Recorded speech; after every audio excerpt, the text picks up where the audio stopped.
আগামী 5 তারিখ অর্ধ দিবস অবরোধ থাকবে। আল্লামা রইসুদ্দিন শাহাদতের পক্ষে হয়ে আমরা আজকে রাজপথে এসেছি।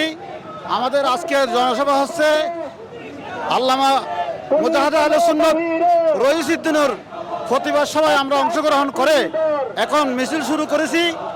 অতি সাহসত আল্লামা রইসুদ্দিনের খুনির বিচার করতে হবে। যতক্ষণ পর্যন্ত বিচার হবে না আমরা রাজপথে থাকব।